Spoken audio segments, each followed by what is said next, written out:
Hello guys अनि आज चाहिँ म हजुरहरुको सामनेमा फेरि हाजिर भइसकेको छु अनि म हजुरहरुलाई भन्न चाहन्छु कि आज म आएको छु मोटीको हुनेवाला घर हेर्नु होला सबैजनाले। अनि आज चाहिँ म लाहान आएको छु। कति अरे गाउँ के नाम ए बनौली। अब यो भिडियो हेरेर म मम्मी बाबाले सोध्नु भयो भने म मोटीको बुढाको घर कहाँ छ भनेपछि अनि यो भिडियो हेर्छु अनि बनौली भन्छु। म नामै बिर्सिहाल्छु यसको गाउँको हैन। अनि आज चाहिँ हामी फुलबारी मेला हेर्नु नजाने धेरै भिड छ। आउँदाखेरि यहाँ यस्तो भइसकेको छ। अनि हामी चाहिँ भर्खर पुग्यौँ। कति बज्यो सायद समथिङ 4 बजिसक्यो होला हैन। अनि हामी चाहिँ पुगिसक्यौँ। हामी चाहिँ यता रमाइलो मेला लाग्दैछ गाइज। हामी राति रमाइलो मेला गर्नु जाने हो।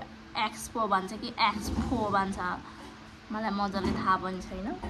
यो मेला ठेला धेरै गर्दिन पनि हैन।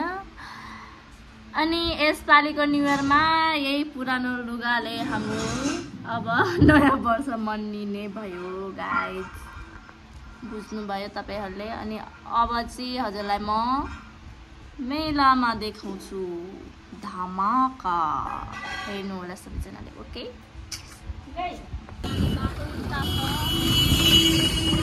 गाइस हेर्नु सक्नुहुन्छ यहाँ ब्ल्याक मेलामा भिड छ गाइस। हामी चाहिँ एक्सपो मेला हेर्नु गएको होइन। त्यहाँ चाहिँ रमाइलो मेला लागिरहेको छ। लामतिर चाहिँ धेरै मेला गर्दो रहेछ है गाइस।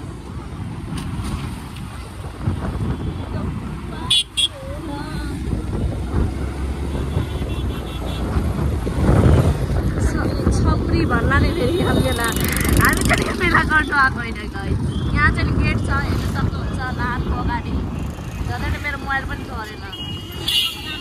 यो बोटिया टोल हो अरे मोटिया टोल। ओके गाइज अब चाहिँ हजुरलाई म रमाइलो मेला देखाउने छु गाइज। मोटीको हालत यस्तो भइसकेको छ। यति भिड छ। नवीन भाइले बोरा खाँदैछ।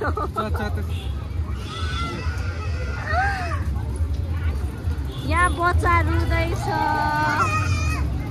अनि हामी चाहिँ डुल्दैछौँ।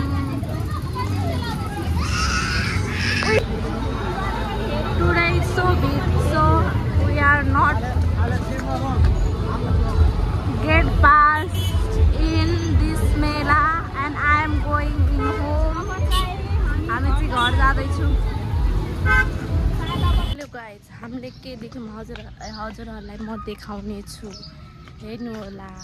यसपालि फुलबारी मेला मतलब फुलबारी मेला चाहिँ गएनौँ। एक्सपो जाने प्लान थियो तर हिजोको भिडले हामी नगयौँ भित्र नगयौँ। अनि यहाँ हामीले एउटा चिज देखिरहेको छु होइन। देख्नु सक्नुहुन्छ यो फुल वैशाख 1 गतेमा त फुल्ने फुल यहाँ पनि फुलेछ। यो पल्ट चाहिँ धेरै ठाउँ फुलेको रहेछ गाइज होइन। अब चाहिँ हामी घर जान लागेको। हिजो चाहिँ फुलबारी मेला पनि जान धेरै यो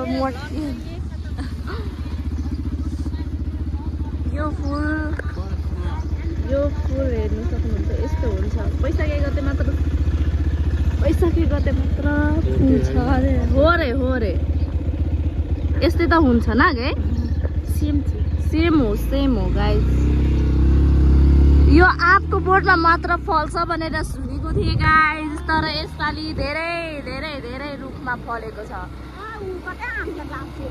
ए हरेक गाछ मतलब खोइ एउटा कुन रुखमा मात्र फुल्ने गर्थ्यो। यसपालि चाहिँ आँपको अनि यो के गाछ थियो यो गाछ खोइ समथिङ के को थियो। अनि अब चाहिँ हामी घर जान लागेको गाइज। अनि हाम्रो चरपटी पनि खायौँ। मलाई टाउको दुखिरहेको थियो त्यही भएर होइन। मेलामा न मेला घुम्यौँ न केही घुम्यौँ।